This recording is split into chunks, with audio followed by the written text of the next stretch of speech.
I did not understand it before, I have to confess.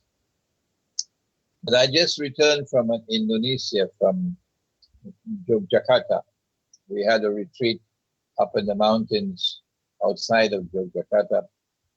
And over there, I realized two things that I had not realized before about this big war which is coming. And Ukraine is just a sideshow. It's just a catalyst, Ukraine, for what is already planned, the big war, which is going to be a nuclear war. And there can only be one nuclear war in history. After that nuclear war, there's no more such thing as nuclear war. That's it, only one.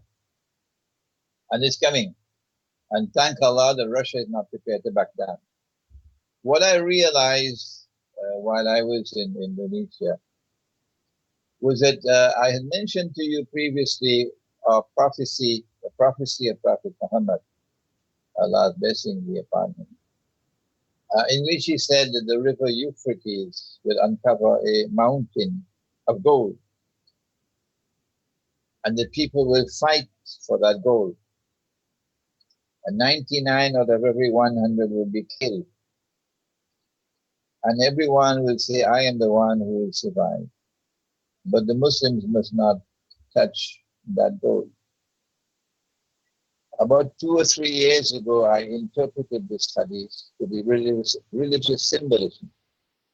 And I said that the mountain of gold is actually an ocean of oil underneath the river. And that ocean of oil is one day destined to function as gold. And that's what happened in 1973, when Kissinger made the agreement with Faisal.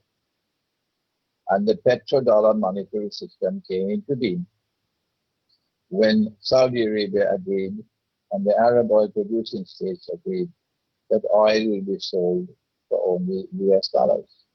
The petrodollar monetary system came into being. And so the mountain of gold actually represents the petrodollar monetary system. And when the fight begins over the petrodollar monetary system, it will be the nuclear war, because 99 out of every 100 will be killed.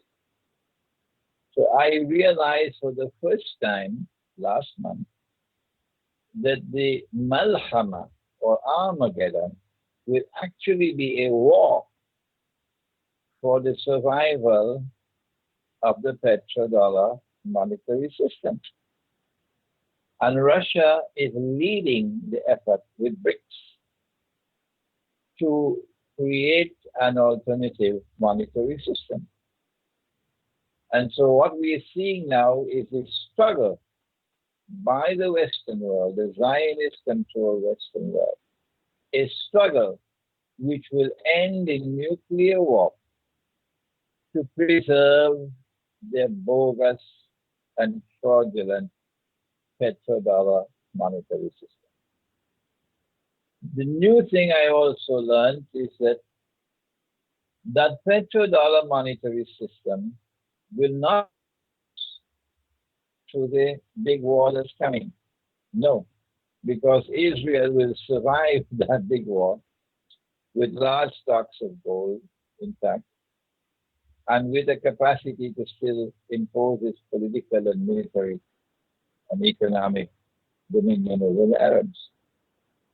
But then how will the petrodollar monetary system and the bogus monetary system that emerges under Israeli rule, how is it going to be challenged? Who will challenge it? The answer is, and I just realized this last month, our prophet has also made another prophecy. And I quoted this prophecy some 20 years ago in my book entitled One Jamaat, One Amir, that in the end time, the earth will vomit from its liver columns of gold and silver. I knew this 20 years ago, but I never understood how the vomiting will take place until I went to Indonesia earlier this month, not last month. And while I was in that retreat in Indonesia, someone mentioned that Indonesia has a lot of active volcanoes. And in the island of you'll find many Indonesians who are constantly digging for gold because the gold comes out from the volcanoes. And then it clicked, Maurice, it clicked. That is what the prophet is talking about. That the gold is going to come out, the vomiting would be the volcanoes. So where will this take place? Obviously, it'll have to take place in a part of the world where there are active volcanoes. And that will be a part of which the Zionists do not have control. The only part of the world which qualifies is Indonesia. There are so many active volcanoes from Sumatra all the way down to the end that they actually call it a ring of fire. So the collapse of the monetary system will come when by divine providence, huge amounts of gold will come into the world which are not under the control of the Zionists. I therefore I'm looking forward now with more hope and more enthusiasm to the conclusion of this mysterious events unfolding in the world now. As knowledge comes, we get a better and better understanding of what is happening and what is going to come. And there is hope for those who stand up for justice over injustice and over oppression. That in the end, justice will be supreme in the world and truth will triumph over falsehood. And the Zionists are going to bite the dust.